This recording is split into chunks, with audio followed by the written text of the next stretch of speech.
প্রিয় ভাইরা, আমরা আর কাল বিলম্ব না করে মূল আলোচনায় চলে যেতে চাই। আজকে যে টপিকের উপর আমি কথা বলবো, টপিকটা হচ্ছে peaceful coexistence and communal harmony, শান্তিপূর্ণ সহাবস্থান এবং সাম্প্রদায়িক সম্প্রীতি। আমাদের বাংলাদেশে সাম্প্রদায়িক সম্প্রীতি আছে না নাই? আবহমান কাল থেকে আমরা মুসলিম, হিন্দু, বৌদ্ধ, খ্রিস্টান, পাহাড়ি, নৃগোষ্ঠী মিলেমিশে একাকার, আমরা সবাই মিলে বাংলাদেশ। আওয়াজ করে বলেন ঠিক কিনা? আমাদের পারস্পরিক সম্প্রীতি, ভালোবাসা, সৌহার্দ্যপূর্ণ আচরণ, বোঝাপড়া, এটা বেশ মজবুত, বেশ মজবুত। তবে মাঝে মাঝে আমাদের এই সম্প্রীতির ভেতরে অনেকে ফাটল ধরাতে চায়। আমরা যে সুখে আছি, শান্তিতে আছি, এটা অনেকের ভালো লাগে না, ঠিক কিনা বলেন? আমাদের মধ্যে সাম্প্রদায়িক সম্প্রীতি, সৌহার্দ্যপূর্ণ আচরণ, ভালোবাসা, এটা আবহমান কাল ধরে আছে। তার প্রমাণ, আমরা তাফসিরুল মাহফিলের আয়োজন করলে আমাদের হিন্দু ভাইরা ডিস্টার্ব করে না, ঠিক কিনা? এবং আমি যদি বলি হাত তোলেন, হিন্দু ধর্মের কারা কারা এসেছেন, কত শত কত হাজার যে হাত উঠবে, আপনি অবাক হয়ে যাবেন। আমি চাচ্ছি না হাত উঠাতে। খুলনাতে সর্বশেষ যে আমি প্রোগ্রাম করে গেলাম, সেখানে কয়েকশো হিন্দু ভাই আসছে আমাদের আলোচনা শুনতে, আলহামদুলিল্লাহ। অনেক বৌদ্ধরা আসে, অনেক খ্রিস্টানরা আসে।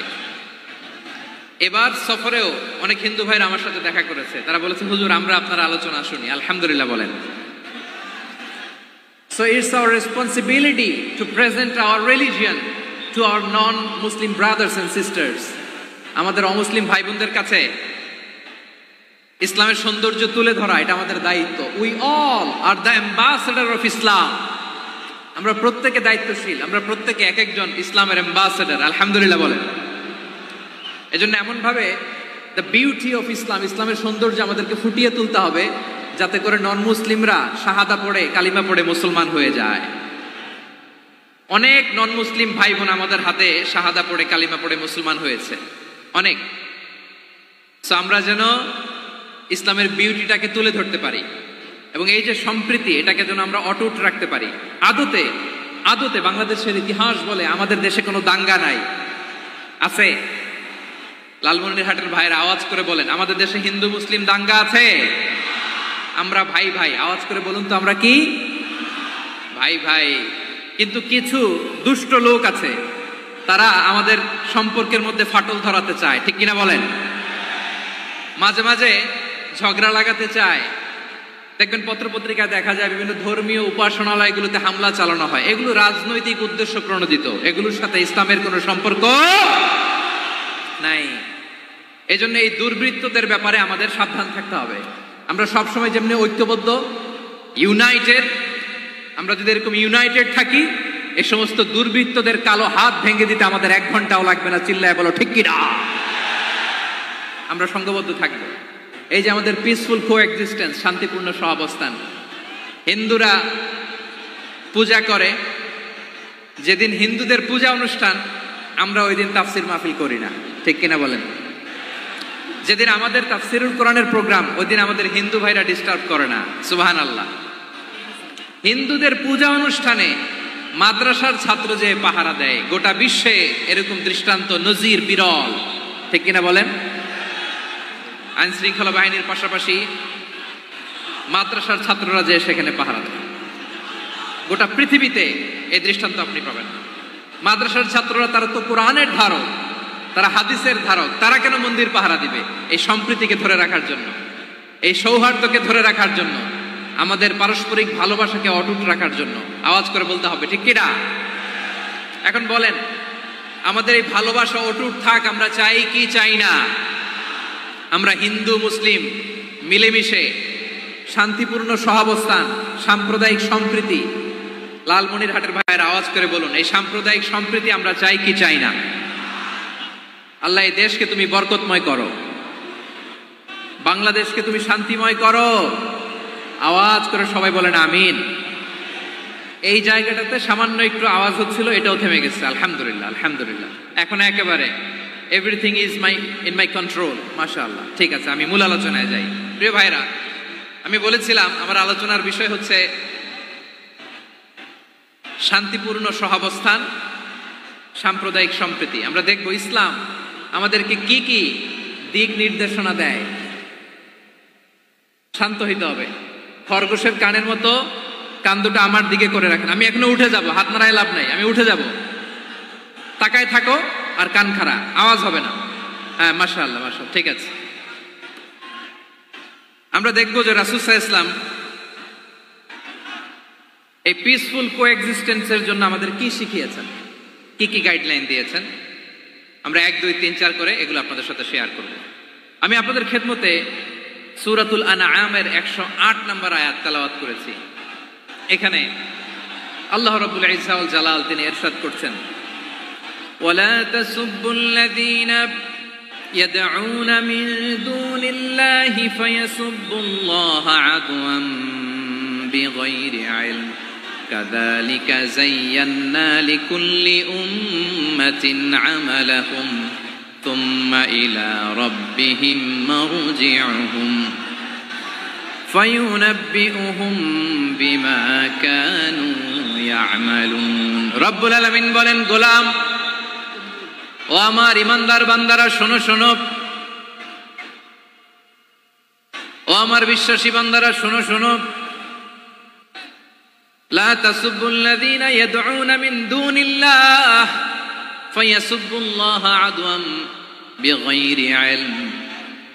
ও আমার বিশ্বাসী বান্দারা, যারা আল্লাহকে ব্যতি রেখে, আল্লাহকে বাদ দিয়ে অন্য উপাস্যকে ডাকে, দেবীর পূজা করে, দেবতাদের পূজা করে, তোমরা খবরদার তাদের গালি দিও না।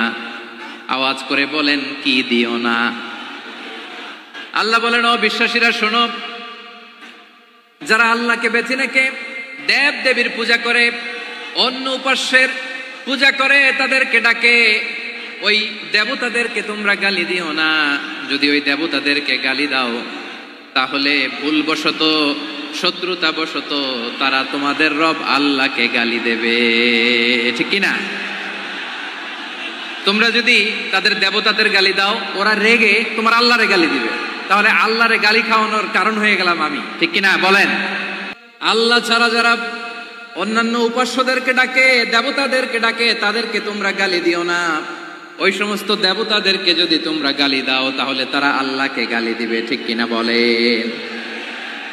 আমরা দেবতাদের গালি দিলে ওরা আল্লাহকে গালি দিবে। রব্বুল আলামিন বলেন, খবরদার দেবতাদেরকে গালি দিও না, তাহলে ওরা তোমার রব আল্লাহরে গালি দেবে। প্রতিটি জাতির জন্য তাদের কাজকে আমি আল্লাহ সুশোভিত করে রেখেছি, তারা সবাই একদিন আমার কাছেই ফিরে আসবে। এরপর আমি রব্বুল আলামিন তাদের আমলনামা তাদেরকে জানিয়ে দেব। সুবহানাল্লাহ পড়ে। প্রিয় ভাইরা, আল্লাহ তাআলা বলেছেন, খবরদার গালি দিও না। আদেশটা কার? আওয়াজ করে বলেন তো। হিন্দুদের দেবতা দেবদেবীদেরকে গালি দেওয়া যাবে না। আওয়াজ করে বলুন প্রিয় ভাইরা, এই আদেশটা কার? এই আপনাদের গলার আওয়াজ। অন্য ধর্মের দেবতাদেরকে যে গালি দেওয়া যাবে না, এই আদেশটা কার? আরো জোরে বলুন, কার? গালি দিবেন কোন দেবতাকে? দিবেন? যদি দেন তাহলে ওরা আল্লাহরে গালি দিবে, তাহলে আল্লাহরে গালি খাওয়াইলো কে? আপনি, ঠিক কিনা বলেন? আমি আল্লাহকে গালি খাওয়ানোর কারণ হলাম, কারণ আমি যদি গালি না দিতাম ওরা আমার রবকে গালি দিত না। আওয়াজ করে বলেন, ঠিক কিনা? তাহলে প্রিয় ভাইয়েরা, ইসলাম আমাদেরকে শিখায়, সূরাতুল আনআমের 108 নম্বর আয়াত থেকে আমরা বুঝলাম, কোন ধর্মকে ছোট করা যাবে না। অন্য ধর্মকে ছোট করা মানে ইসলামকে ছোট করা। অন্য ধর্মের দেবতাকে গালি দেওয়া মানে আল্লাহকে গালি খাওয়ানো। আওয়াজ করে বলেন, ঠিক কিনা? খবরদার, এটা করা যাবে না। আর অন্য ধর্মের দেবতাকে যদি আপনি গালি দেন, ওরা ইসলাম থেকে দূরে সরে যাবে। যাও ইসলামের প্রতি আকৃষ্ট হয়েছিল আর কোনোদিন ইসলামের ধারে কাছে আসবে না। আওয়াজ করে বলেন, ঠিক কিনা? এজন্য কখনো কোনোদিন অন্য ধর্মের দেবতাদেরকে গালি দেয়া যাবে না। অন্য ধর্মের কোনো দেবতাদেরকে আমরা গালি দিব না, গালি দিব না, বরং ইসলামের beauty, the beauty of Islam, ইসলামের সৌন্দর্যকে আমরা তুলে ধরবো। আমরা যদি বিশ্বনবী সাল্লাল্লাহু আলাইহি ওয়াসাল্লামের জীবনের দিকে তাকাই, তাহলে আমি দেখব বিষ্ণু ইসলাম মক্কাতে কিংবা মদিনাতে অন্য ধর্মের লোকদের সাথে খুব পিসফুলি লাইফ লিড করেছেন। হোক মুশরিক, হোক খ্রিস্টান, হোক ইহুদি, বিশ্বনবী সবার সাথে মিলেমিশে ছিলেন। আলহামদুলিল্লাহ বলেন। ইসলাম হচ্ছে পিসফুল রিলিজিয়ন। অন্য ধর্মের প্রতি সহনশীলতার সবক ইসলাম আমাদেরকে দেয়। কিন্তু প্রতিটি মুসলিমের এটা মনে রাখতে হবে, আল্লাহর কাছে পছন্দনীয় গ্রহণযোগ্য ধর্ম জীবনাদর্শ একটি, সেটা হচ্ছে ইসলাম। আওয়াজ করে বলেন সেটা কি? লালমনিরহাটের ভাইয়েরা আওয়াজ করে বলুন, আল্লাহর কাছে মনোনীত ধর্ম একটি, সেটা কি? এজন্য রব্বুল আলামিন বলেন, ইন্নাদ-দীনা ইনদাল্লাহিল ইসলাম, আল্লাহর কাছে মনোনীত গ্রহণযোগ্য অ্যাকসেপ্টেড ধর্ম মতাদর্শ একটা, সেটা হলো ইসলাম। ইসলাম ছাড়া অন্য কোনো ধর্ম যদি কেউ তালাশ করে, তার ওই ধর্ম আল্লাহ গ্রহণ করবে না। ওমাই ইয়াবতাগি গায়রাল ইসলামি দীনান ফালাই ইউকবালা মিন ওয়া হুয়া ফিল আখিরাতি মিনাল খাসিরিন।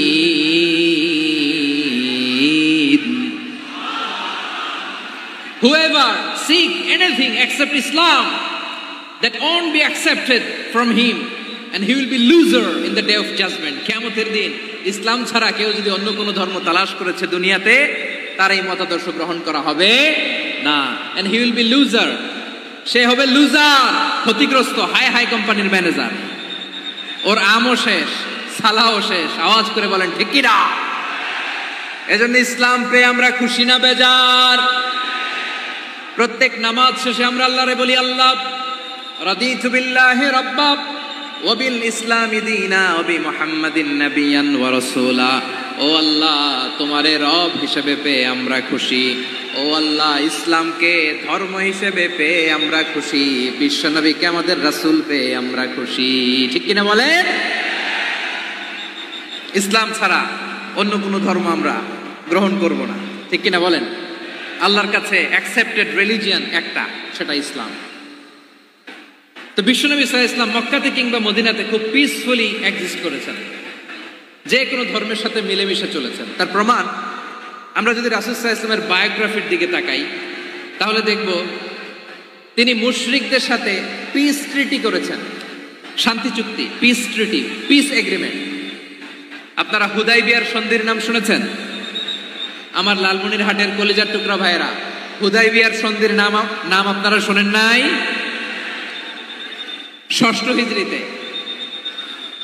বিষ্ণু ইসলাম মুশরিকদের সাথে এই ট্রিটি করেছেন, চুক্তি। কাদের সাথে? মুশরিকদের সাথে। আমরা তো মুসলমান বসতে পারি না। আমরা দুই মুসলিম ভাই একসাথে বসে চা খেতে পারি না, গল্প করতে পারি না। বিষ্ণু ইসলাম মুশরিকদের সাথে ট্রিটি করেছেন, হুদাইবিয়ার সন্ধি। এই সন্ধির আগে মক্কা থেকে কেউ মদিনায় যেতে পারে না, মদিনা থেকে কেউ মক্কায় যেতে পারে না। কিন্তু এই সন্ধির পরে ট্রাফিক স্বাভাবিক হয়ে গেল। মক্কার লোকেরা মদিনায় আসতে পারে, মদিনার লোকেরা মক্কায় আসতে পারে। এটাকে বলে সুলহে Hudaybiyyah, the peace agreement of Hudaybiyyah, শান্তি চুক্তি। আমরা পৃথিবীতে এখন অনেক শান্তি চুক্তির নাম শুনি, এগুলো সব the piece treaty of Hudaibiya থেকে কপি করা। আল্লাহু আকবার। তাহলে বিশ্বনবী সাল্লাল্লাহু আলাইহি সাল্লাম তিনি যে শান্তিপূর্ণ সহাবস্থানে বিশ্বাসী ছিলেন, মুসলমানেরা যে অন্য ধর্মের প্রতি সহনশীল, তার প্রমাণ হচ্ছে এই পিস ট্রিটি। শুধু তাই নয়, মাইকের সাউন্ডটা একটু বাড়াই দিতে হবে, খুব দুর্বল, একটু মজবুত করতে হবে, আর একটু ক্লিন করতে হবে, আর সবগুলা জায়গায় সাউন্ড যাচ্ছে কিনা একটু ক্রস চেক করতে হবে। হ্যাঁ, পাবেন দিচ্ছে। Mike operator is trying his level best, দিচ্ছে। মাইক অপারেটর যিনি আছেন, প্রতিটি জায়গায় প্রতিটি সাউন্ড বক্সে যেন আওয়াজ পাওয়া যায়, একটু ক্রস চেক করেন, সাউন্ডটাকে একটু স্ট্রং করে দেন। হ্যাঁ, ঠিক আছে, মাশাআল্লাহ। এদিকে তাকান, এদিকে। মক্কার পার্ট গেল, পিস এগ্রিমেন্ট করলেন, শান্তি চুক্তি। বিষ্ণু ইসলাম মদিনায় যে কি করলেন? মদিনায় যে বিষ্ণু ইসলাম মদিনা চার্টার করলেন, মদিনা সনদ, সাহিফাতুল মদিনা, এটার বলে মদিনা চার্টার। যে ওয়েস্টে, ইউরোপে, আমেরিকাতে তারা অনেক চার্টার করে, সব চার্টার মদিনা চার্টার থেকে কপি করা। আওয়াজ করে পড়েন সুবহানাল্লাহ। বিষ্ণু ইসলাম মদিনায় গেলেন, মদিনাতে মুসলিম, মুশরিক, ইয়াহুদি, এই 3 ধর্মের লোক মিলে সব স্টেক হোল্ডার যারা আছে সবাইকে নিয়ে বিষ্ণু ইসলাম মদিনা চার্টার করলেন, মদিনা সনদ। পড়েন সুবহানাল্লাহ।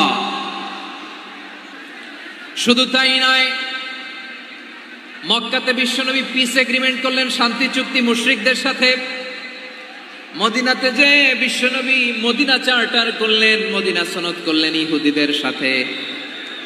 আবার মদিনাতে বিশ্বনবী ইহুদিদের সাথে পিস ডায়ালগ করলেন, ইন্টারফেথ ডায়ালগ করলেন, আন্তধর্মীয় সংলাপ করলেন, যেই সংলাপের মূল ভিত্তি ছিল তাওহীদ। মূল ভিত্তি ছিল কি? তাওহীদ। বিশ্বনবী ইহুদিদেরকে ডাকলেন, আহ্বান করলেন, কুল ইয়া আহলাল কিতাবি তাআলাউ ইলা কালিমাতিন সাওয়াইন বাইনানা ওয়া বাইনাকুম আল্লা না'বুদা ইল্লাল্লাহ ওয়া লা নুশরিকা বিহি শাইআন ওয়া লা ইয়াত্তাখিযা বা'দুনা বা'দান আরবাবাম মিন দুনিল্লাহ فإن تولوا فقولوا اشهدوا بأننا مسلمون। সুবহানাল্লাহ পড়েন। বিশ্বনবী মদিনার ইহুদিদের ডেকে বললেন, ও ইহুদিরা, শোনো শোনো, আসো এমন একটা আদর্শের প্রশ্নে আমরা একত্রিত হই, যে আদর্শের প্রচার তোমাদের নবীরাও করেছে, আমিও করি, যে আদর্শের কথা তোমাদের পবিত্র ধর্মগ্রন্থগুলোতে আছে, আমার কোরআনেও আছে। সেটা হলো তাওহীদ। আমরা এক আল্লাহ ছাড়া কারো ইবাদত করব না, আল্লাহর সাথে কাউরে শরীক করব না, আল্লাহ ছাড়া কাউরে রব মানব না। পড়েন সুবহানাল্লাহ। তাহলে আমার প্রিয় লালমনিরহাটের ভাইরা, মদিনাতে যে তিনি মদিনা চার্টার করলেন, মদিনা সনদ, পিস ডায়ালগ করলেন, শান্তির সংলাপ, ইন্টারফেথ ডায়ালগ করলেন, আন্তধর্মীয় সংলাপ, যার ভিত্তি ছিল তাওহীদ। সুবহানাল্লাহ পড়েন। তাহলে অন্য ধর্মের প্রতি সব সময় ইসলাম সহনশীল, টলারেন্স। যদি আপনি দেখতে চান ইসলামের নবী বিশ্ব নবীর দিকে তাকান, ঠিক কিনা বলেন?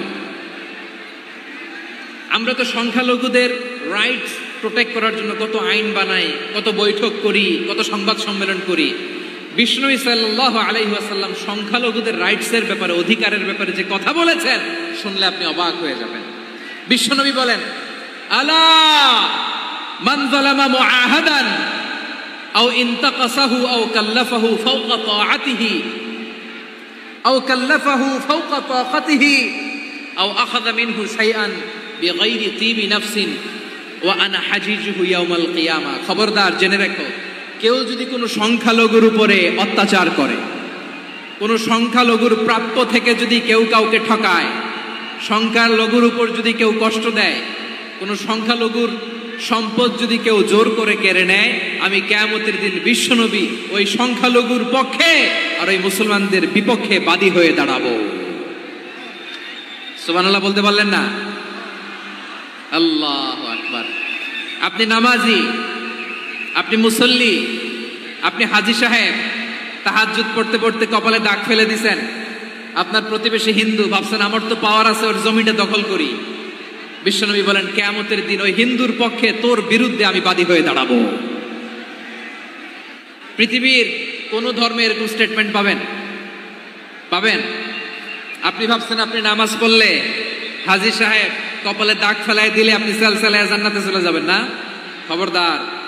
বিশ্বনবী বলেন, কোন সংখ্যালঘুর উপর যদি কেউ আক্রমণ করে, তার প্রাপ্য তাকে না দিয়ে যদি তাকে ঠকায়, তার উপর জুলুম করে, তার সম্পদ যদি কেড়ে নেয়, আমি নবী, তুমি মুসলিম হইতে পারো, মুসল্লি হইতে পারো, তার পক্ষে তোমার বিপক্ষে আল্লাহর দরবারে বাদী হয়ে দাঁড়াবো।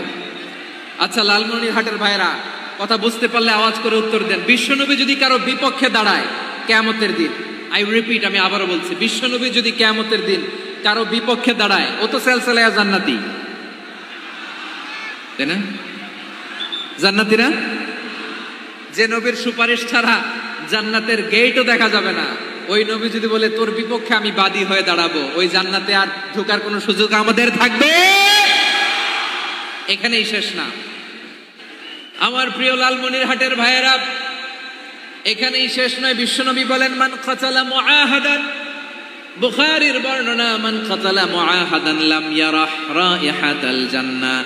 কেউ যদি, কোনো মুসলিম যদি অন্যায়ভাবে কোনো সংখ্যালঘুকে হত্যা করে, কোনো হিন্দুকে হত্যা করে, কোনো বৌদ্ধরে হত্যা করে, অন্যায় ভাবে কোনো মুসলিম যদি কোনো সংখ্যালঘুরে হত্যা করে, জান্নাতে যাওয়া তো দূরের কথা, ওই মুসলিম জান্নাতের ঘ্রাণও পাবে না।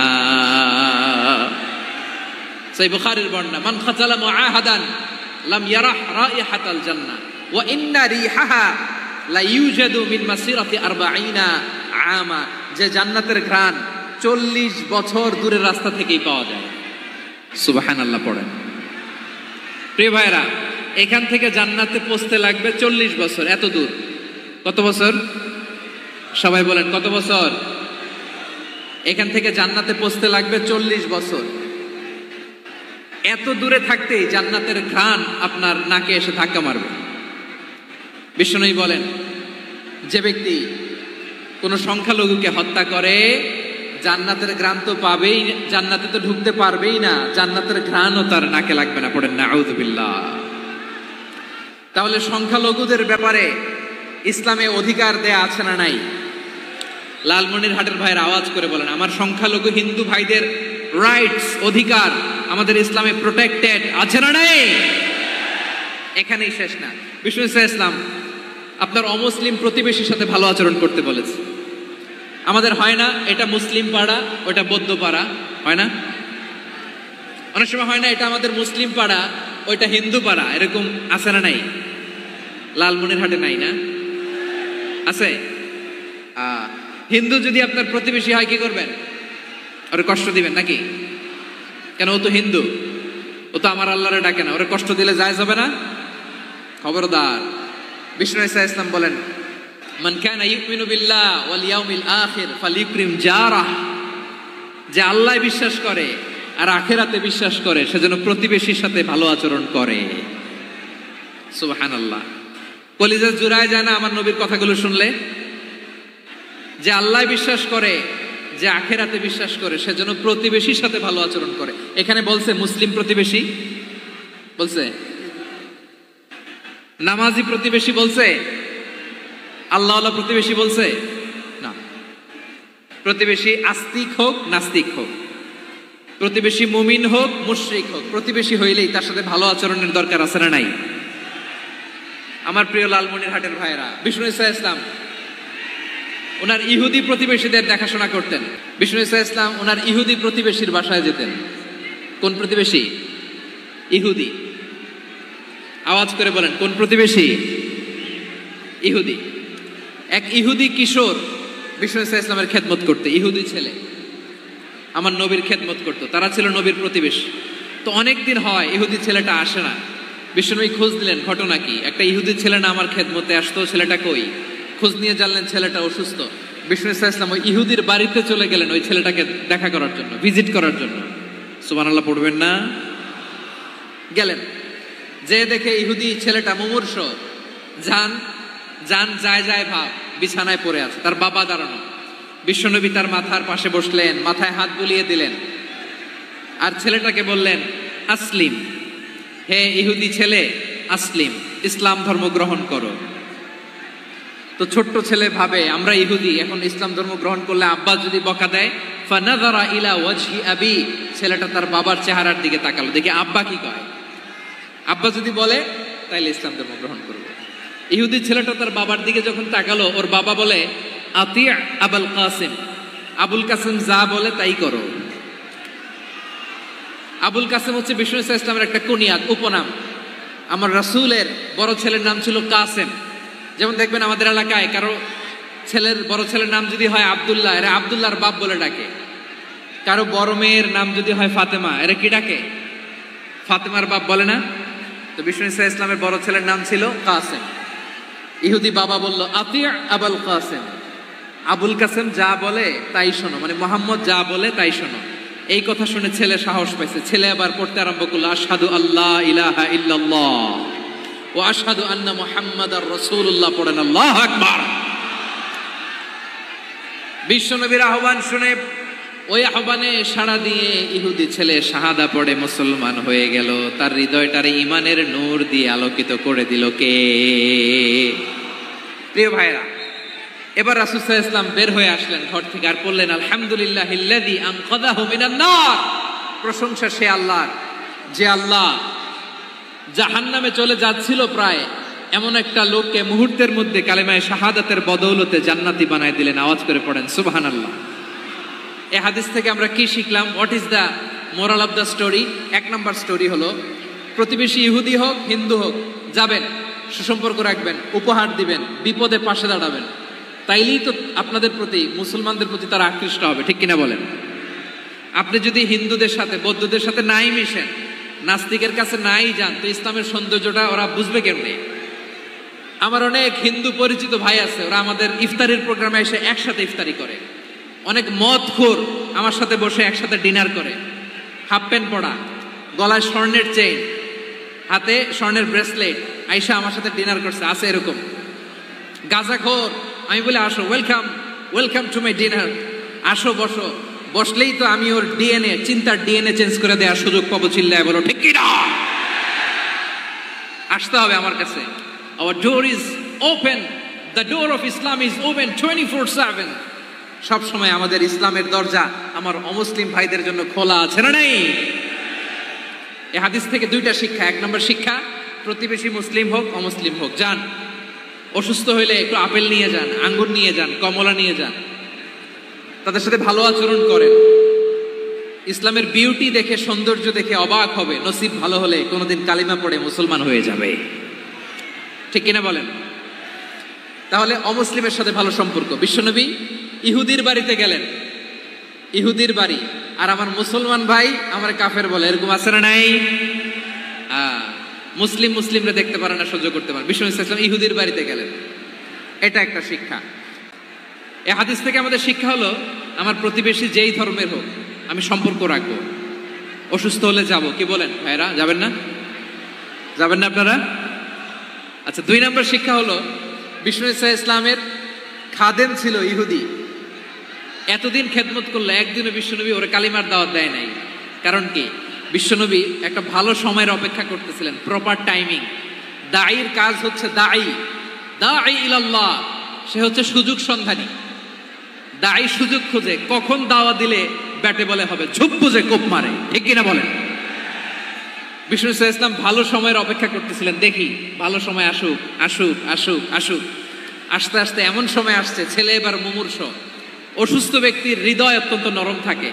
হসপিটালে যখন কেউ যায় তার হৃদয়টা বড্ড নরম থাকে, মৃত্যুর ভয়ে তার অন্তরটা নরম থাকে, ঠিক কিনা বলেন? এই প্রপার টাইমিং এর অপেক্ষা করতেছিলেন। যখনই টাইমিং পেয়েছেন, দাওয়াত দিলেন, পড়ো লা ইলাহা ইল্লাল্লাহ, সুবহানাল্লাহ পড়েন সবাই। তাহলে ইসলাম অমুসলিম প্রতিবেশীর সাথে ভালো আচরণ করতে বলে। ইসলাম অমুসলিম মাতা পিতার সাথেও ভালো আচরণ করতে বলে। মাতা পিতা যদি অমুসলিম হয়, তারা ফেলে দিতে পারবেন? পারবেন? পারবেন?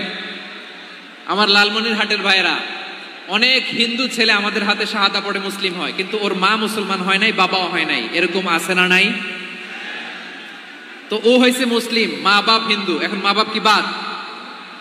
হ্যাঁ, মা বাপ বাদ দেয়া যাবে? যেই মা আপনারে 9 মাস 8 মাস পেটে ধারণ করলো, আপনার মায়ের নার ছেঁড়া ধন, আপনি ওই মারে বাদ দিতে পারবেন? যে মায়ের বুকের তাজা দুধ খেয়ে আপনি আজকে বাড়ন্ত তাজা তরতাজা, ওই মারে বাদ দেয়া যাবে? মায়ের এক ধারে দুধের দাম, কাটিয়া গায়ের চাম, পাপুষ বানাইলেও ঋণের শোধ হবে না, এমন দরদি ভাবে কেউ হবে না আমার মাহা গো। মায়ের এক ধারে দুধের দাম, কাটিয়া গায়ের চাম, পাপুষ বানাইলেও ঋণের শোধ হবে না, এমন দরদি ভাবে কেউ হবে না আমার মাহা গো, ঠিক কিনা? মাকে তো বাদ দেওয়া যায় না। وَقَضَى رَبُّكَ أَلَّا تَعْبُدُوا إِلَّا إِيَّاهُ وَبِالْوَالِدَيْنِ إِحْسَانًا। আল্লাহ বলে, অবধারিত দুইটা ভার্ডিক্ট তোমাদের জন্য, এক আল্লাহর ইবাদত করবা আর মা বাবার প্রতি ইহসান করবা। আদেশটা কার? মা বাবার প্রতি ইহসান করতে হবে। আমার মা হিন্দু হোক, ভালো আচরণ করতে হবে, বৌদ্ধ হোক, ভালো আচরণ করতে হবে। আমার যে সমস্ত হিন্দু ভাইয়েরা মুসলিম হয়েছে, তোমাদের মা বাবা এখনো মুসলমান হয় নাই, তাদের সাথে ভালো আচরণ করতে হবে আপনাদের। খেদমত নিজে করতে হবে অথবা খেদমতের ব্যবস্থা করাই দিতে হবে। মান্থলি যে খরচ লাগে এটা দিতে হবে। আরে তুমি এখন মুসলিম, তোমার মা বাবা হিন্দু, এখনই তো সুযোগ ইসলামের সৌন্দর্য দেখানো। এখন মা বাবা যদি দেখে আরে এটা হিন্দু থাকতে তো বদমাইশ ছিল, বেয়াদব ছিল, কি এমন ধর্ম সে গ্রহণ করলো যেটা গ্রহণের সাথে সাথে সে পাল্টে গেল? কি এমন ধর্ম সে গ্রহণ করেছে যেটা তার জীবনকে আলোকিত করে দিয়েছে? নসিব ভালো হইলে তারাও কালিমা পড়ে মুসলমান হয়ে যাবে। বিষ্ণু ইসলামের স্ত্রীর নাম ছিল আয়েশা রাদিয়াল্লাহু তাআলা আনহা, আবু বকর রাদিয়াল্লাহু তাআলা আনহুর মেয়ে। আবু বকর রাদিয়াল্লাহু তাআলা আনহুর আরেক মেয়ের নাম হচ্ছে আসমা। কি নাম? দুজনই আবু বকর রাদিয়াল্লাহু তাআলা আনহুর মেয়ে, আসমা আর আয়েশা। নাম দুটো কেমন লাগে? আসমা নামটা কেমন লাগে? আয়েশা নামটা কেমন লাগে? সবার ভালো লাগে নাই? নাম দুটো আপনাদের ভালো লাগে? লালমনিরহাটে অনাগত যদি কন্যা সন্তান হয়, যদি মনে চায় আসমা রেখে দিতে পারবেন, যদি মনে চায় আয়েশা রেখে দিয়ে। দেশে বিদেশে এয়ারপোর্টে রাস্তা ঘাটে শুধু বলে হুজুর একটা নাম দেন, আমার ছেলের একটা নাম দেন, মেয়ের একটা নাম দেন। তো আমার মনে আছে যশোরের আবদিনের মাহফিলে আমি একটা দুইটা নাম দিয়েছিলাম। আজকে লালমনিরহাটের এই প্রোগ্রামে কন্যা সন্তান যদি হয় দুটা নাম দিলাম, আসমা কিংবা আয়েশা। ইনশাআল্লাহ পড়েন। দুজন বোন, এক মায়ের না, বাবা এক মা দুইজন। আয়েশা রাদিয়াল্লাহু তাআলা আনহার মায়ের নাম উম্মে রুমান, আর আসমা রাদিয়াল্লাহু তাআলা আনহার মায়ের নাম কুতাইলা বিনতে আব্দুল উজ্জা। আবু বকর রাদিয়াল্লাহু তাআলা আনহু 4টা বিয়ে করেছিলেন। তো একই ঘটনা ঘটেছে এই ফ্যামিলিতে। আসমা ইসলাম ধর্ম গ্রহণ করে মুসলিমা, কিন্তু তার মা কুতাইলা মুশরিকা। আই রিপিট, বোঝার জন্য আমি আবারও বলি, আসমা রাদিয়াল্লাহু তাআলা আনহা মুসলিমা, আর আসমার মা কুতাইলা, আওয়াজ করে বুঝে থাকলে বলেন, আসমার মা মুশরিকা। তার মানে মেয়ে মুসলিম, মা অমুসলিম। ভেজাল আছে না নাই? কিন্তু কুতাইলা আর ধৈর্য ধারণ করতে পারে না। নার ছেড়া ধন, কলিজার টুকরা ধন, কলিজার টুকরা সন্তান আসমারে দেখতে বড্ড মন চায়। সাইয়েদনা আসমা রাদিয়াল্লাহু তাআলা আনহা মক্কা থেকে হিজরত করে মদিনায় চলে গেলেন। হুদাইবিয়ার পর যখন মক্কা মদিনার ট্রাফিক স্বাভাবিক হলো, মক্কার লোক মদিনায় যায়, মদিনার লোক মক্কায় আসে। কুতাইলা কলিজার টুকরা সন্তান আসমারে দেখার জন্য কিছু উপহার নিয়ে বিশাল মরুপথ পাড়ি দিয়ে মক্কা থেকে মদিনায় যায়। সুবহানাল্লাহ বলেন। এখন মা আসছে মেয়ের সাথে দেখা করতে, মেয়ে তো আর দেখা দেয় না। মেয়ে ভাবছে আমার মা তো মুশরিকা, অপবিত্রা, তার সাথে কি দেখা দেয়া যাবে? বিশ্বনবীর দরবারে চলে গেলেন। সুবহানাল্লাহ বলেন। কি সৌভাগ্যবান ছিল তারা, মাসলা জানার দরকার হলেই নবীর দরবারে চলে যেত। ঘরে বউয়ের সাথে ঝগড়া হলে নবীর দরবারে চলে যেত। অনেক সাহাবী বলে আমার পেটে ক্ষুধা লাগলো আমি নবীর কাছে চলে যেতাম, কারণ নবীর চেহারার দিকে তাকালেই আমার পেটের ক্ষুধা মিটে যেত। সাইয়েদনা আসমা রাদিয়াল্লাহু তাআলা আনহা বিশ্বনবীর কাছে চলে গেলেন, যে বললেন ইয়া রাসূলুল্লাহ ইয়া হাবিবাল্লাহ ইন্না উম্মি কাদিমাতুন ইলাইয়া ওয়া হিয়া রাগিবা। আমার মা মক্কা থেকে অনেক দূর মরুর পথ পাড়ি দিয়ে উপহার সামগ্রী নিয়ে মদিনায় আমার সাথে দেখা করতে এসেছে গো নবী। আমার জানতে বড্ড ইচ্ছে হয় আমি আমার মুশরিকা মায়ের সাথে একটু দেখা করতে পারবো কিনা। আফা আসিলুহা, আগে যেমনি আমি আমার মায়ের সাথে ভালো আচরণ করতাম, যেমনি আমি আমার মায়ের সাথে সদাচরণ করতাম গো নবী, এখন আমি মুসলিমা মা মুশরিকা, এখনো কি আগের মতো সদাচরণ করতে পারবো নাকি? বিশ্বনবী বললেন নাম সিদিহা, হ্যাঁ রে আসমা, অবশ্যই অবশ্যই, আগে ঠিক যেমন তুমি তোমার মায়ের সাথে ভালো আচরণ করতে এখনো তেমনি আগের মতো ভালো আচরণ করবা। আওয়াজ করে পড়েন সুবহানাল্লাহ। কি ইসলাম আমরা পেয়েছি! কত ব্রড মাইন্ডেড আমাদের ইসলাম, কত ওপেন মাইন্ডেড ইসলাম, কত ওপেন আপ করতে পারে, চিন্তা করতে পারেন। বিষ্ণু বললেন হ্যাঁ অবশ্যই, নাম সুলিহা, আগে যেমনি ভালো আচরণ করছো আসমা এখন ওইরকমই করো, পারলে আরো বাড়াই করো। সুবহানাল্লাহ বলেন। তাহলে আমার যে হিন্দু ভাইয়েরা, হিন্দু বোনেরা ইমানের বদৌলতে দৌলতে আপনি ধন্য হয়েছেন, আপনার আম্মা আব্বা এখনো মুসলমান হয় নাই, তাদের জন্য দোয়া করেন, তাদের জন্য দোয়া করেন, আল্লাহ যেন তাদেরকেও ইমানের দৌলত দান করে।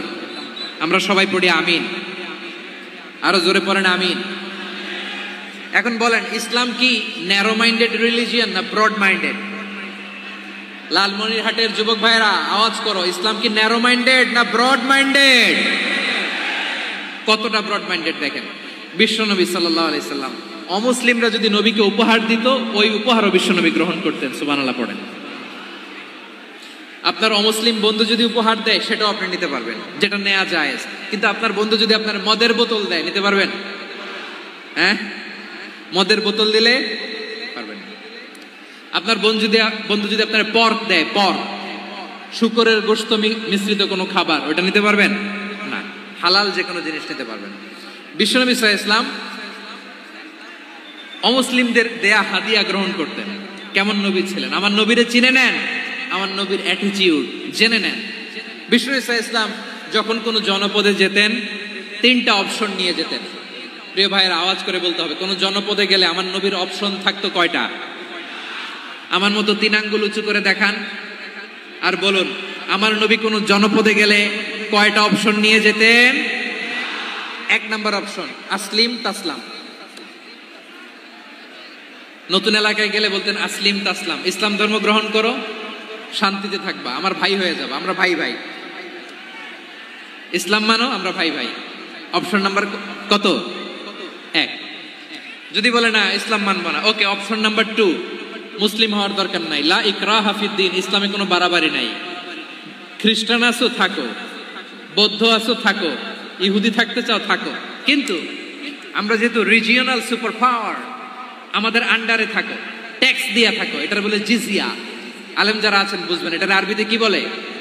জিজিয়া। You pay us the tax, we will give you the security. তোমরা ট্যাক্স দিবা, আমরা সিকিউরিটি দিব, আমাদের আওতায় থাকবা, কেউ তোমাদেরকে আক্রমণ করতে পারবে না, আমরা নিরাপত্তা দিব। সুবহানাল্লাহ বলেন। এটা অপশন নাম্বার কত?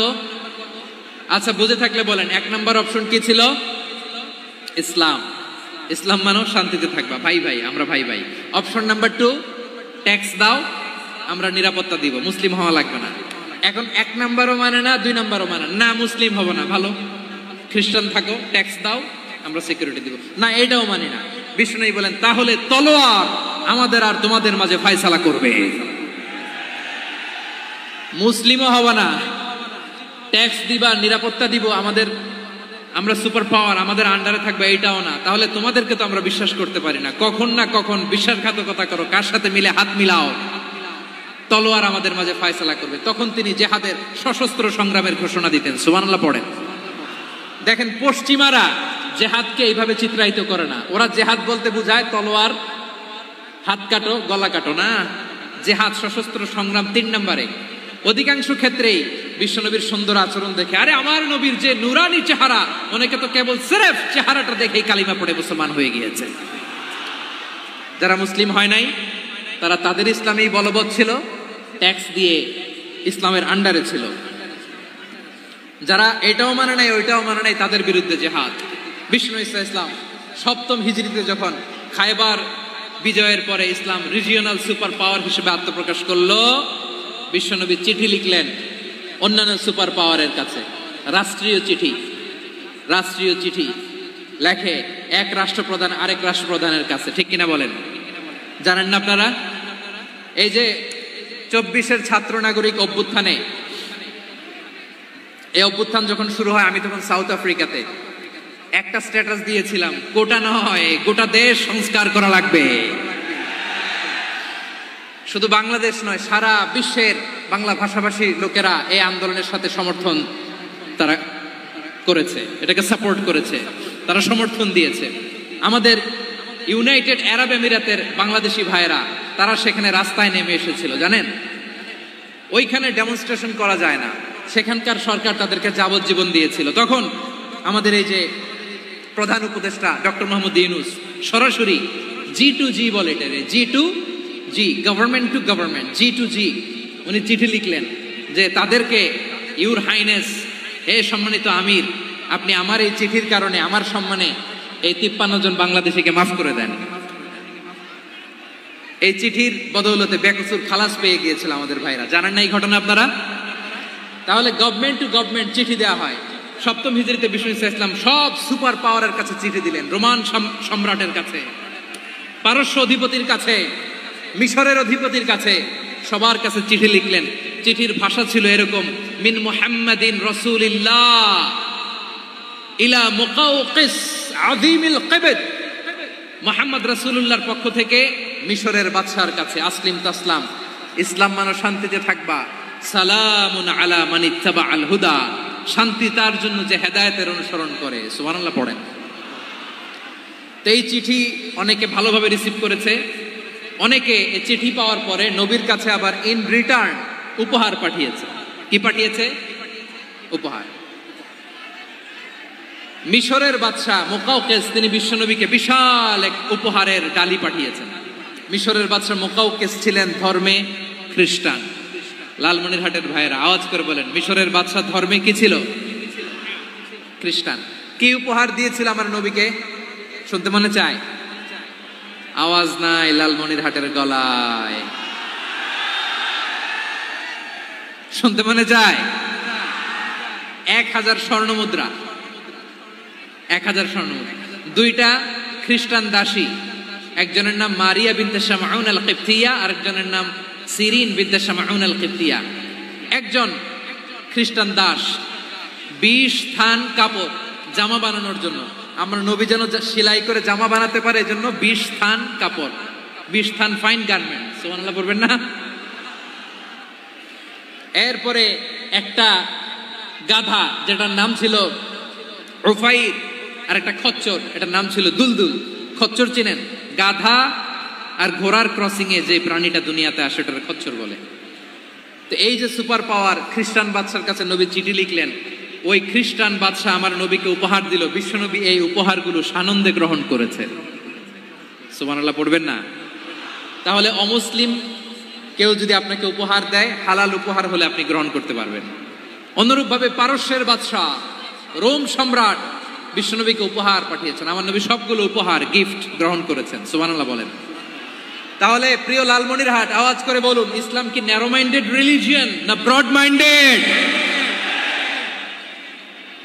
আম্মাজান আয়েশার কাছে মাসালা জানতে চায় মেয়েরা, হে আম্মাজান, অগ্নি উপাসকেরা তাদের ঈদের দিন নওরোজের সময় আমাদেরকে পাখি দেয়, নেওয়া যাবে? উনি বললেন, ওরা জবাই করে দিলে নেওয়া যাবে না, কিন্তু ওরা যদি ফলমূল এরকম খাবার দেয় এগুলো নেওয়া যাবে। তার মানে অমুসলিমদের দেয়া উপহার এটা গ্রহণ করা যায়। সুবহানাল্লাহ বলেন। শুধু তাই নয়, বিষ্ণু ঈসা ইসলাম অমুসলিমদের সাথে আর্থিক লেনদেনও করেছেন, ফিনান্সিয়াল ডিলিং করেছেন। অমুসলিমদের সাথে প্রয়োজনে আপনি ফিনান্সিয়াল ডিলিং করতে পারবেন। আমরা প্রায় দেখি বাজারের মিষ্টির দোকানগুলো আমার হিন্দু ভাইদের। লালমনিরহাটে মিষ্টির দোকান, দইয়ের দোকান কারা চালায়? হিন্দুরা চালায় না। তারপরে যে বারবার শপ, চুল কাটে যে নাপিত, অধিকাংশ নাপিতের দোকানে কারা? আমার হিন্দু ভাইরা। আপনি চুল কাটতে পারবেন কিনা? পারবেন কিনা বলেন?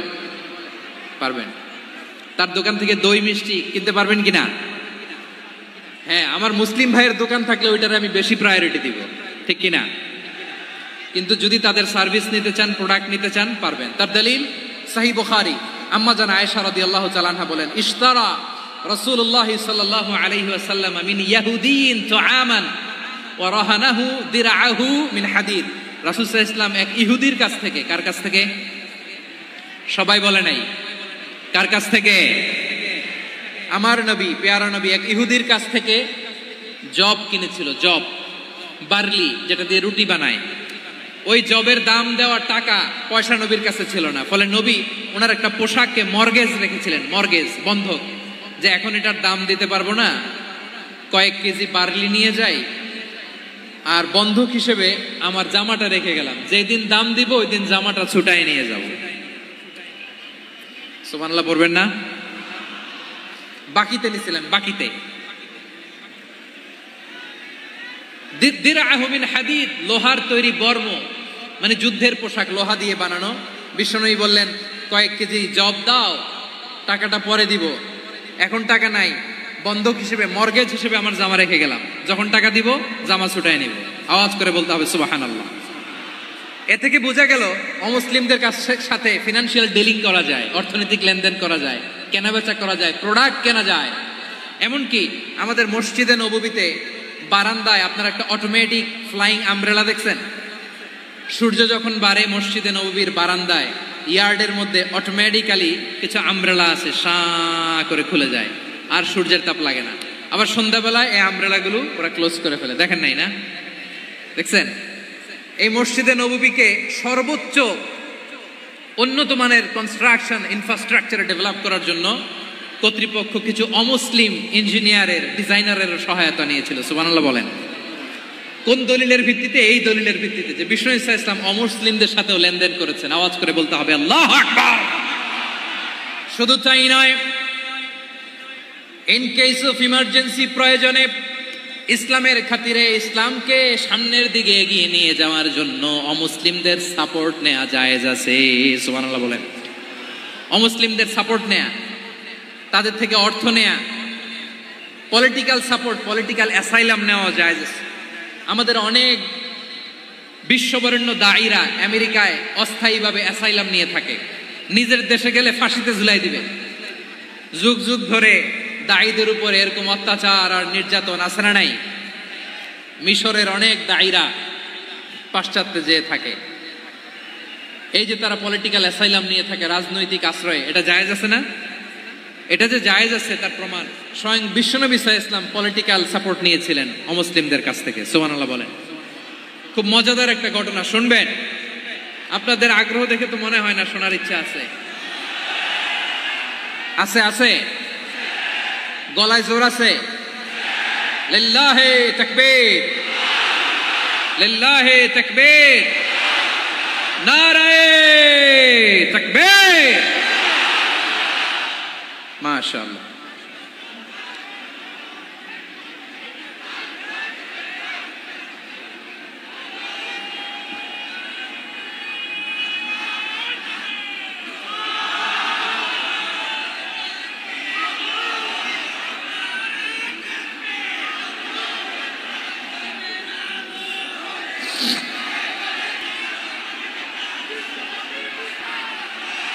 মাশাআল্লাহ মাশাআল্লাহ। থামুন থামুন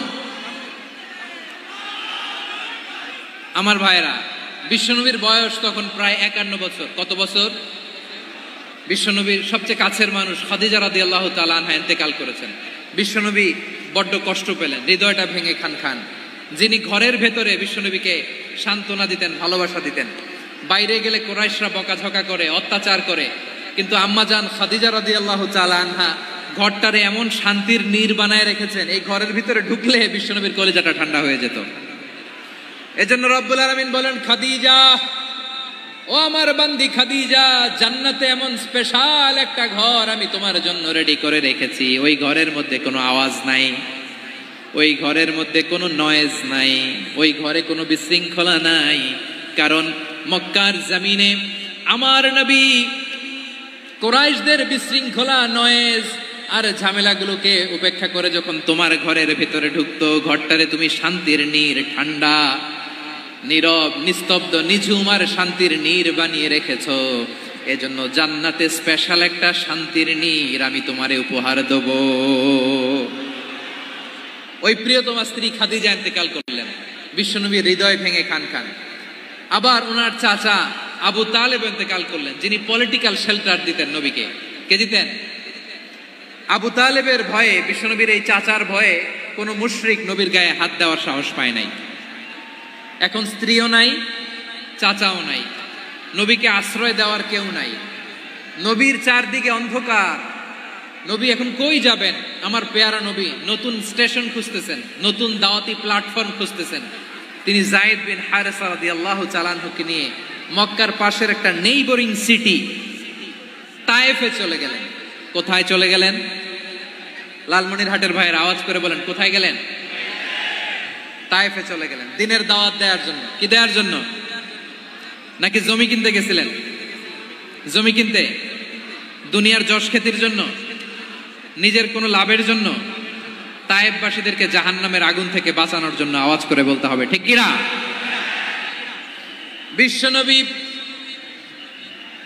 বিশাল মরুপথ, পাহাড়ি পথ পাড়ি দিয়ে তায়েফের মরুজমিনে গেলেন কোরআনের দাওয়াত নিয়ে, ইমানের দাওয়াত নিয়ে। কিন্তু তায়েফের লোকেরা বিশ্বনবীর দাওয়াতকে শুধু প্রত্যাখ্যান করেই থামে নাই, তারা বিশ্বনবীর সাথে অত্যন্ত খারাপ আচরণ করেছে, বিশ্বনবীকে শারীরিকভাবে হেনস্থা করেছে, আমার নবীকে শারীরিকভাবে অত্যাচার করেছে, আমার পেয়ারা নবীর গায়ে পাথর মেরেছে, বিশ্বনবীর গা বেয়ে ঝরঝর করে রক্ত ঝরেছে, নবী জামিনের মধ্যে লুটিয়ে পড়েছেন, আবার মেরেছে, আবার নবী হাঁটতে শুরু করলেন, পেছন থেকে আবার মেরেছে, আবার নবী রক্তাক্ত হয়ে জামিনের মধ্যে লুটিয়ে পড়লেন, আবার মেরেছে। বিশ্বনবীর মতো এত সুশ্রী মানব, বিশ্বনবীর মতো এত শুভ্র মানব, বিশ্বনবীর মতো এমন চমৎকার দেহাবয়ব দিয়ে রব্বুল আলামিন কাউকে বানান নাই। এরকম চমৎকার মানুষটাকে তারা তায়েফের ওই জমিনে রক্তাক্ত করেছে। বিশ্বনবী দুনিয়ার কোনো স্বার্থের জন্য সেখানে যান নাই, নিজের কোনো লাভের জন্য, প্রাপ্তির জন্য যান নাই, তায়েফবাসীদের জাহান্নামের আগুন থেকে বাঁচাতে গিয়েছেন। ঠিক কিনা বলেন? খেয়ে না খেয়ে দিন প্রচারের কাজে নিজেকে দিয়েছ বিলিয়ে, তায়েফের কাফিরেরা চিনল না সে আলো, দুষ্ট ছেলেদের পিছু দিল লেলিয়ে, পাথরের আঘাতে ক্ষত বিক্ষত হয়ে সারা শরীর থেকে রক্ত ঝরে। হে রাসূল তোমাকে ভুলি আমি কেমন করে, হে রাসূল তোমাকে ভুলি আমি কেমন করে। পারেন না আপনারা? ধরুন আমার সাথে। হাজার ব্যথা বেদনার পরে ফিরে আসনি তুমি আপন ঘরে, দিনের আলো তুমি ছড়িয়ে দিতে চলে গেলে মদিনায় মক্কা ছেড়ে। হে রাসূল তোমাকে ভুলি আমি কেমন করে, হে রাসূল তোমাকে ভুলি আমি কেমন করে। ঠিক কিনা বলেন? প্রিয় ভাইরা, তায়েফের ছেলেরা নবীকে রক্তাক্ত করলো। আমার নবী কই যাবে? কই যাবে? মক্কায় জায়গা নাই, তায়েফে জায়গা নাই। তায়েফ থেকে ভারাক্রান্ত মন নিয়ে আমার নবী মক্কায় ফিরে আসলেন। বিশ্ব নবী মক্কায় ঢুকতে পারেন না। মক্কার মরুভূমির দিকে তাকিয়ে, উপত্যকার দিকে তাকিয়ে বিশ্বনবী ধা ধা করে কাঁদেন, ঝরঝর করে নবীর চেহারা মোবারক থেকে চোখের পানিগুলো বেয়ে বেয়ে পড়ে। আমার জন্মস্থান, আমার শৈশব, কৈশোর, যৌবন কেটেছে এই মক্কায়, আমার এলাকায় আমি ঢুকতে পারি না। বিশ্বনবী মক্কার অনতি দূরে দাঁড়িয়ে জায়েদকে পাঠালেন, জায়েদ যাও দেখো কেউ আমাকে সাপোর্ট করার মতো আছে কিনা, যাও অমুকের কাছে যাও। জায়েদ গেলেন, তারাও প্রত্যাখ্যান করে ফিরিয়ে দেয়। বিশ্বনবী বললেন যাও অমুক লোকের কাছে যাও, তিনিও প্রত্যাখ্যান করে ফিরিয়ে দিলেন। কেউ বিশ্বনবীকে আশ্রয় দিতে রাজি হয় না।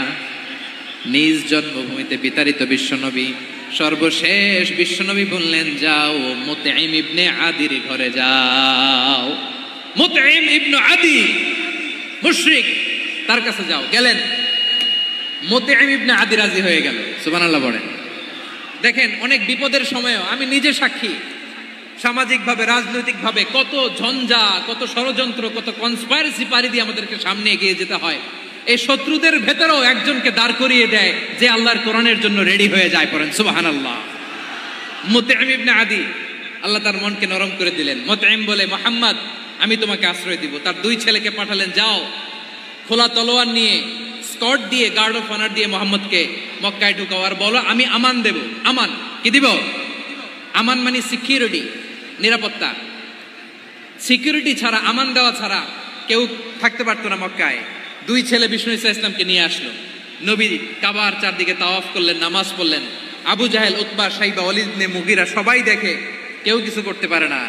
কারণ মুতঈম ইবনে আদি ঘোষণা দিয়েছেন আমি মুহাম্মদকে আমান দিয়েছি, মুহাম্মদের গায়ে যেন কেউ স্পর্শ না করে। আওয়াজ করে পড়েন সুবহানাল্লাহ।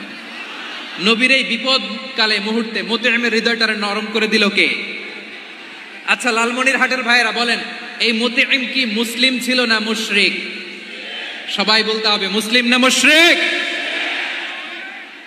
তাহলে মুশরিকের কাছ থেকে নবী পলিটিক্যাল অ্যাসাইলাম, আধুনিক রাষ্ট্রবিজ্ঞানের ভাষায় পলিটিক্যাল অ্যাসাইলাম, যেটাকে বলে রাজনৈতিক আশ্রয়, ওনার আমান বা নিরাপত্তার এই ঘোষণায় তিনি মক্কায় ঢুকলেন। যতদিন নিরাপত্তা ছিলেন।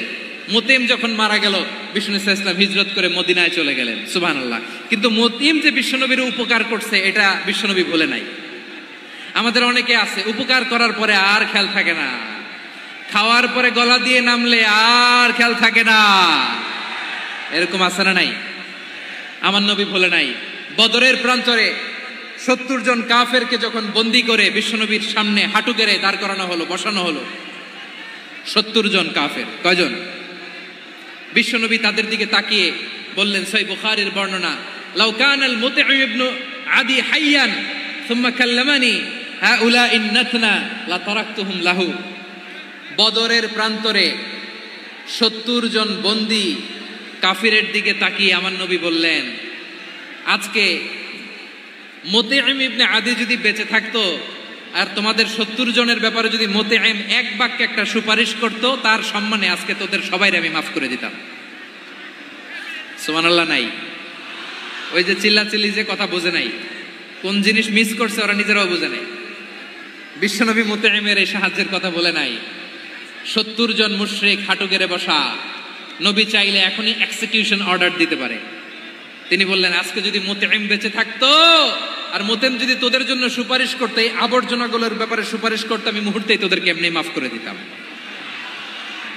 এবার বলেন, ইসলাম কি ন্যারো মাইন্ডেড না ব্রড মাইন্ডেড? শুধু তাই নয়, যাকে যে সম্মান দেয়ার আমার নবী দিতেন, হোক আস্তিক হোক নাস্তিক, হোক মুসলিম হোক অমুসলিম। বিষ্ণু ইসলাম যখন রোমান সম্রাটের কাছে চিঠি লিখেছেন, আমার প্রিয় লালমনিরহাটের ভাইরা, অল্প কয়েক মিনিট কয়েকটা জরুরি কথা বলবো, এদিকে তাকান, এদিকে তাকান। রোমান সম্রাটের কাছে বিশ্বনবী যখন চিঠি লিখলেন মিন মুহাম্মদ রাসূলিল্লাহ ইলা হিরাকলা আযীমির রোম। মুহাম্মদের পক্ষ থেকে হিরাক্লিয়াসের কাছে, যিনি হচ্ছেন আযীমির রোম, এটা নবী নিজ থেকে বানায় লিখছেন অতিরিক্ত সম্মান দিয়ে। কোন রাষ্ট্রপ্রধান যখন আসে তাদেরকে আমরা কি বলি জানেন? তার নামের শেষে HE এটা লিখতে হয়, H.E. মানে হিজ এক্সেলেন্সি। কি লেখে? হিজ এক্সেলেন্সি অথবা ইউর হাইনেস, ইউর ম্যাজেস্টি। দেখেন, বিশ্বনবী সাল্লাল্লাহু আলাইহি ওয়াসাল্লাম সব নবীদেরও নবী। তিনি একজন মুশরিক খ্রিস্টান সম্রাট, রোমান সম্রাটের কাছে চিঠি লিখতে যায়, লিখতেছে ইলা হিরাকলা আযীমির রোম, হিরাক্লিয়াসের কাছে আমার চিঠি, যিনি রোমের আযীম, হিজ হাইনেস, মানে রোমের অনেক সম্মানিত এক বাহাদুর। আওয়াজ করে বলেন সুবহানাল্লাহ। তার মানে যাকে যে সম্মান দেয়ার এটা বিশ্বনবী দিতেন। এমনকি যে ইহুদিরা ভালো ছিল, এই ইহুদিদেরও প্রশংসা করেছেন বিশ্বনবী মুহাম্মদুর রাসূলুল্লাহ সাল্লাল্লাহু আলাইহি ওয়াসাল্লাম। এক ইহুদির প্রশংসা করেছেন বিশ্বনবী। ইহুদির কার? আমি তো আমার ভাইয়ের প্রশংসা করি না, আমি তো এক আলেম আরেক আলেমরে স্পেস দেই না, আমি তো এক দায়ী আরেক দায়ীর সাথে বসতে চাই না। আমার নবী ইহুদির প্রশংসা করে। কার প্রশংসা? ওই ইহুদির নাম ছিল মুখাইরিক। সিরাত গ্রন্থ ঘাটলে পাবেন। তিনি বলেছেন মুখাইরিক খাইরু ইয়াহুদ, Mukhayriq is the best of the Jews. জুইশদের মধ্যে সে সবচেয়ে ভালো। কেন প্রশংসা করলেন তার? এর কারণ মদিনা চার্টারে কথা ছিল সব ধর্মের মুসলিম, মুশরিক, ইহুদিরা মিলে মদিনাকে রক্ষা করবে। কিন্তু 3য় হিজরিতে যখন উহুদের যুদ্ধ শুরু হলো, সবার কথা ছিল যেই আক্রমণ করে আমরা মদিনাকে বাঁচাবো। কোন শহরকে বাঁচাবো? মদিনাকে। কিন্তু কুরাইশরা যখন অ্যাটাক করলো, ইহুদিরা আর আসে না, ইহুদিরা আর বেরোয় না। বিষ্ণু বললেন, ওহে ইহুদিরা, তোমরা না চুক্তি করলে আমার সাথে যে মদিনা বাঁচাতে সবাই ঝাঁপিয়ে পড়বো, আসো। একটা ইহুদিও বেরোয় না, কেউ আসে নাই সেদিন, একজন ছাড়া। তার নাম মুখাইরেক। তার নাম কি? মুখাইরেক বাহাদুরের মতো ঘোড়সাওয়ার হয়ে বেরিয়ে গেলেন এবং বললেন, গোটা ইহুদি সাম্রাজ্যের একজনও যদি না আসে, আমি মুখাইরেককে কেউ ঘরে আটকে রাখতে পারবে না। বেরিয়ে আসলেন, এসে বললেন, আমি মুহাম্মদের পক্ষে যুদ্ধ করব। আমি মারা গেলে আমার সম্পদ আমার উত্তরাধিকারীরা পাবে না, আমার সম্পদ তোমরা মুহাম্মদকে দিয়ে দিবা। সুবহানাল্লাহ বলেন।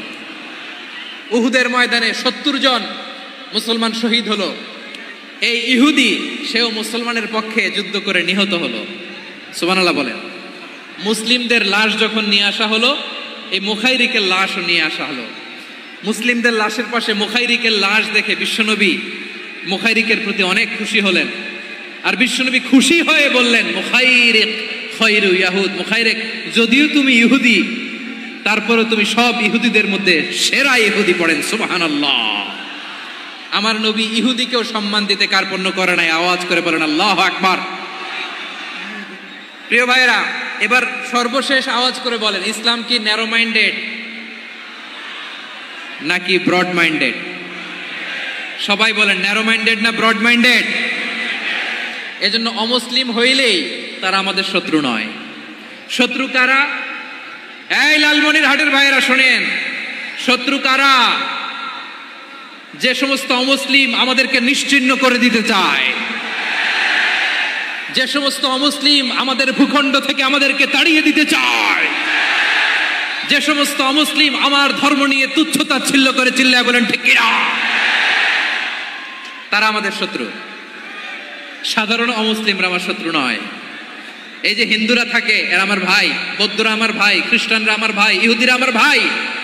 তারা দিনই ভাই নয়, তারা মায়ের পেটের ভাই নয়, তারা মানবিক দিক থেকে ভাই। ও মানুষ, আমিও মানুষ। ইসলাম মানুষকে সম্মান করে, চিল্লায় বলো ঠিক কিনা।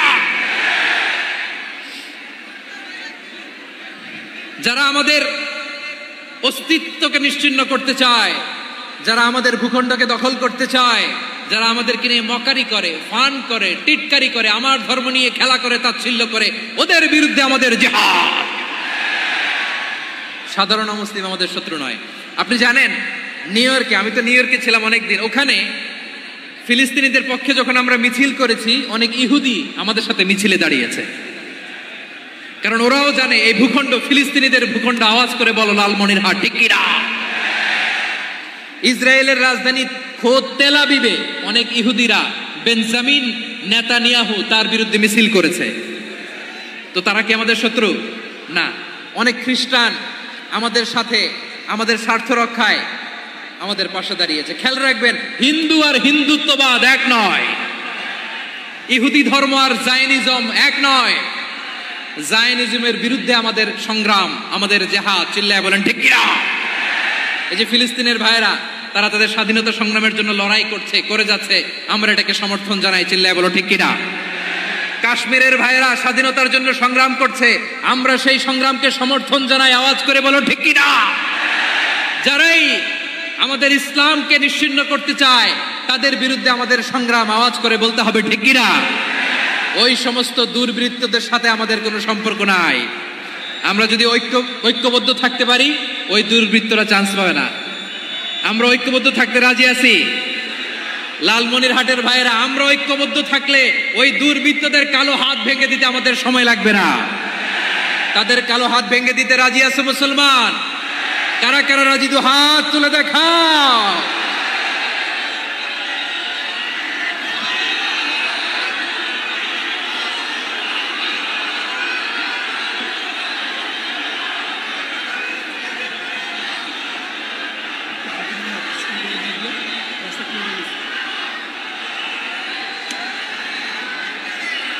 আমার প্রাণ প্রিয় লালমনিরহাটের ভাইয়েরা, শত্রু কাফের আর অশত্রু কাফেরের মধ্যে পার্থক্য আছে না নাই? আবু তালেবও মুশরিক, আবু জাহেলও মুশরিক, কিন্তু দুই মুশরিকে পার্থক্য আছে না নাই? আবু তালেব নবীর চাচা, মুশরিক, মারা গিয়েছে মুশরিক অবস্থায়, কিন্তু আজীবন আমার নবীকে আগলে রেখেছে, আমার নবীকে সাপোর্ট করেছে, ভালোবেসেছে। আবু জাহেলও মুশরিক, মারা গিয়েছেও মুশরিক হিসেবে, আজীবন আমার নবীর বিরুদ্ধাচরণ করেছে। আবু জাহেলের শক্তি, সামর্থ্য, স্ট্র্যাটেজি, প্ল্যান সব আমার নবীর বিরুদ্ধে ছিল। আবু জাহেলের কারণে একটা দিন শান্তিতে আমার নবী মক্কায় ঘুমাতে পারে নাই, চিল্লায় বলেন ঠিক কিনা। এজন্য রব্বুল আলামিন বলেন, লা ইয়ানহাকুমুল্লাহু আনিল্লাযীনা লাম ইউকাতিলুকুম ফিদ-দীনি ওয়া লাম ইখরিজুকুম মিন দিয়ারিকুম আন তাবাররুহুম ওয়া তুকসিতু ইলাইহিম ইন্নাল্লাহা ইউহিব্বুল মুকসিতিন।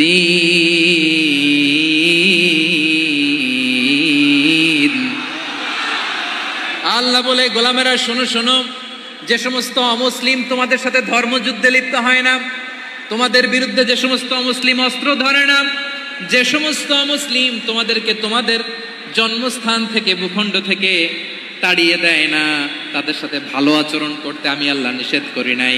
তাদের সাথে সদাচরণে কোনো নিষেধাজ্ঞা নাই, বরং তাদের সাথে সদাচরণ করো, এটাই আমি আল্লাহ চাই। তাহলে আমার যে অমুসলিমরা আমাদের সাথে শত্রুতা করে না, তুচ্ছতাচ্ছিল্য করে না, আমাদের ভূমি থেকে আমাদেরকে উচ্ছেদ করতে চায় না, আমাদের বিরুদ্ধে অস্ত্র ধরে না, ওই অমুসলিম ভাইদের সাথে আমাদের কোনো দ্বন্দ্ব আছে? কোনো বিরোধ আছে? বরং আছে ভালোবাসা। বরং আছে কি? এই ভালোবাসা দিয়ে আমরা বিশ্ব জয় করব। রাজি আছে মুসলমান? আমাদের পুঁজি ভালোবাসা। আমাদের পুঁজি কি? এবার আওয়াজ করে বলেন, আমার এই পুরো আলোচনা থেকে the religious coexistence, peaceful coexistence, শান্তিপূর্ণ সহাবস্থান, কমিউনাল হারমোনি, এই সাম্প্রদায়িক সম্প্রীতি, এই আলোচনা থেকে কি বুঝলেন? ইসলাম কি ন্যারো মাইন্ডেড না ব্রড মাইন্ডেড? এই ব্রড মাইন্ডেড হৃদয় নিয়ে, ভালোবাসা দিয়ে আমরা বিশ্ব জয় করতে চাই। রাজি আছেন? আল্লাহ কবুল করুক। আমরা সবাই পড়ি আমিন। লালমনিরহাটের জেলা স্টেডিয়ামে আমার প্রিয় মায়েরা, বোনেরা, আপনাদের জন্য একটা হাদিস বলে শেষ করব। বিশ্বনবী বলেন, আমার মায়েরা খেয়াল করে শুনুন, বিশ্বনবী আপনাদের উদ্দেশ্য করে বলেন, আল মারআতু ইযা সাল্লাত খামসাহা ওয়া সামাত শাহরাহা হাফিজাত ফুরুজাহা আতাআত বা'লাহা ফালতাদখুল মিন আইয়ি আবওয়াবিল জান্নাতি শাআত। বিশ্বনবী বলেন, ও রমণীরা, ও নারীরা, যে সমস্ত নারী এই 4টা কাজ করবে, এই 4টা কাজের গ্যারান্টি দিবে, তাদেরকে জান্নাতের 8টা দরজার গ্যারান্টি দেয়া হবে। কি 4টা কাজ? 1 নাম্বার, আল মারআতু ইযা সাল্লাত খামসাহা, যে নারী 5 ওয়াক্ত নামাজ পড়ে। কি করে? জেলা স্টেডিয়ামে অবস্থানরত আমার নারীরা, বোনেরা, বিশ্বনবী আপনাদেরকে 4টা কাজের কথা বলেছেন, খুব বেশি না। 4টা করলে 8 জান্নাতের দরজা সব খোলা। কোনটা দিয়ে যাবেন? যেটা দিয়ে মনে চায়। 1 নাম্বার 5 ওয়াক্ত নামাজ। আমার বোনেরা জোহরের নামাজ পড়তে পড়তে এটা আসরে নিয়ে যায়, আসর পড়তে পড়তে এটা মাগরিবে নিয়ে যায়। এরকম আসরে নাই? লালমনিরহাটে হয়তো নাই। আমার বোনেরা এটা করবেন না। ইন্নাস সালাতা কানাত আলাল মুমিনিনা কিতাবাম মাওকুতা, সময় মতো পড়বেন। সামাত শাহরাহা, রমাদানের রোজাগুলো রাখবেন। হাফিজাত ফুরুজাহা, যে নারী তার চরিত্রকে হেফাজত করে, তার প্রাইভেট হেফাজত করে, তার লজ্জাস্থান হেফাজত করে। ও মায়েরা, আপনার এই গর্ভ যে কত দামি আপনি জানেন না। আপনার এই গর্ভ থেকে জন্মাবে আগামীর সালাহুদ্দিন আল আইয়ুবী। আপনার গর্ভ থেকেই জন্মাবে ইমাম আল মাহদি আল মুনতাযার। আপনার পেট থেকে জন্মাবে আবু সাইদের মতো বীর সৈনিক। আপনার পেট থেকে জন্মাবে মুগ্ধের মতো বীর মুজাহিদ। আপনি জানেন না কে আসবে আপনার পেট থেকে। সময়টাকে কাজে লাগান, ইসলামকে বুঝেন, মানেন, আমাদের ইসলামিক লেকচারগুলো শোনেন। আমরা যে বার্তাগুলো, ইনস্ট্রাকশনগুলো, দিক নির্দেশনাগুলো আপনাদের খেদমতে রাখি, এগুলো মেনে চলুন। আপনিই পারেন আপনার ঘরটাকে জান্নাতের টুকরা বানাতে। একটা family, it's a very big institution and you are the MD, the managing director of this institution. চিল্লায় বলেন ঠিক কি না? চাইলেই পারেন ঘরটারে জান্নাতের টুকরা বানাতে। 5 ওয়াক্ত সালাত, রমাদানের রোজা, নিজের চরিত্রের হেফাজত, ও আতাআত বা'লাহা, স্বামীর আনুগত্য। এটাতে অনেকে ভুল করে থাকে। হায় রে আমার বোনেরা, স্বামীর আনুগত্যকে এটা নিজের অপমান মনে করবেন না। আপনার স্বামী আপনার সবচেয়ে বড় গার্ডিয়ান, তিনি আপনার সবচেয়ে ভালো চায়। নারী কখনো গার্ডিয়ানশিপের বাইরে থাকতে পারে না। হয় আপনি বাবার গার্ডিয়ানশিপের ভেতরে, বাপ না থাকলে ভাই আপনার গার্ডিয়ান, ভাই না থাকলে চাচা গার্ডিয়ান, বিয়ের পরে আপনার স্বামী আপনার গার্ডিয়ান। শরিয়া সম্মত স্বামীর আদেশগুলো আপনি মেনে চলবেন, কিন্তু শরিয়া বিরুদ্ধ কোনো আদেশ মানতে আপনি বাধ্য নয়। আওয়াজ করে বলুন সবাই ঠিক কি না?